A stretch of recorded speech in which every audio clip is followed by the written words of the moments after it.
Telugu Desam party ఎమ్మెల్యేలు కొంతమంది తరచూ వివాదాస్పద పనులు చేస్తుండటంతో సీఎం చంద్రబాబు అసహనం వ్యక్తం చేశారు. అమరావతిలో జరిగిన కేబినెట్ సమావేశంలో ఎమ్మెల్యేల తీరుపై ఆగ్రహం వ్యక్తం చేశారు. అధికార కూటమి ఎమ్మెల్యేలు ఇష్టానుసారంగా ప్రవర్తిస్తే, పార్టీ ప్రతిష్టకు భంగం కలిగిస్తే కఠిన చర్యలు తీసుకుంటామని చంద్రబాబు స్పష్టం చేశారు. అవసరమైతే విజిలెన్స్ దర్యాప్తునకు కూడా ఆదేశిస్తామని, అలాంటి వారిని వదులుకునేందుకు సిద్ధమని చంద్రబాబు స్పష్టం చేశారు.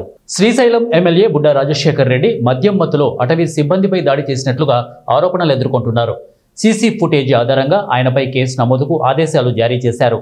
ఇంతకుముందు ఆముదాల వలస, గుంటూరు ఈస్ట్, అనంతపురం ఎమ్మెల్యేల వివాదాస్పద ప్రవర్తనపై అసంతృప్తి వెలుబుచ్చారు. అనంతపురం ఎమ్మెల్యే దగ్గుపాటి ప్రసాద్, జూనియర్ ఎన్టీఆర్, మంత్రి నారా లోకేష్ పై చేసిన వివాదాస్పద ఆడియో వ్యాఖ్యలు సోషల్ మీడియాలో వైరల్ అయ్యాయి. దీనిపై చంద్రబాబు తీవ్రంగా స్పందించారు. చంద్రబాబు ప్రతి 6 నెలలకు ఎమ్మెల్యేలు, ఎంపీల పనితీరును సమీక్షిస్తున్నారు.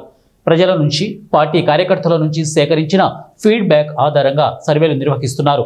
ఎమ్మెల్యేలతో ముఖాముఖి సమావేశాలు కూడా నిర్వహిస్తున్నారు. 21 నియోజకవర్గాల ఎమ్మెల్యేలతో ఇప్పటికే సమావేశాలు నిర్వహించారు.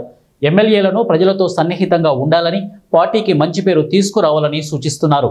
గత వైసీపీ ప్రభుత్వంలో జరిగిన అవినీతి, వనరుల దోపిడీ వల్ల ప్రజలు ఆ పార్టీకి ఎన్నికల్లో గుణపాఠం చెప్పారని, టీడీపీ అదే తప్పిదం చేయకూడదని హెచ్చరిస్తూ వస్తున్నారు. ఇక ప్రజల విశ్వాసాన్ని కాపాడుకోవడం, కూటమి ప్రభుత్వం అమలు చేస్తున్న సంక్షేమ పథకాలను ప్రజలకు వివరించడం ఎమ్మెల్యేల బాధ్యత అని ప్రతి సందర్భంలోనూ చెబుతున్నారు. పార్టీలో అంతర్గత విభేదాలు, గ్రూపు తగాదాలు పార్టీ ఇమేజ్కి నష్టం కలిగిస్తాయని, అటువంటి చర్యలను సహించేది లేదని స్పష్టం చేస్తున్నారు. జనసేన పార్టీ అధ్యక్షుడు పవన్ కళ్యాణ్, బీజేపీ నాయకులను కూడా తమ ఎమ్మెల్యేల పనితీరును సమీక్షించాలని సూచించారు.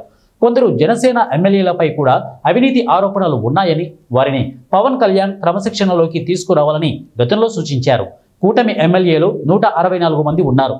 అదే సమయంలో నియోజకవర్గాల్లో వైసీపీకి చెందిన వారు కూడా టీడీపీ ఎమ్మెల్యేలతో కుమ్ముక్కై రాజకీయాలు చేస్తున్నారని, అందుకే ఎమ్మెల్యేలకు ఎదురు లేకుండా పోయిందన్న ఆరోపణలు వస్తున్నాయి. ఈ క్రమంలో వారు చట్టవిరుద్ధమైన పనులు చేస్తూ, అహంకారం చూపిస్తూ మీడియాలో హైలైట్ అవుతున్నారు. ఇది టీడీపీకి చెడ్డ పేరు తెస్తోందని చంద్రబాబు ఆగ్రహం వ్యక్తం చేస్తున్నారు.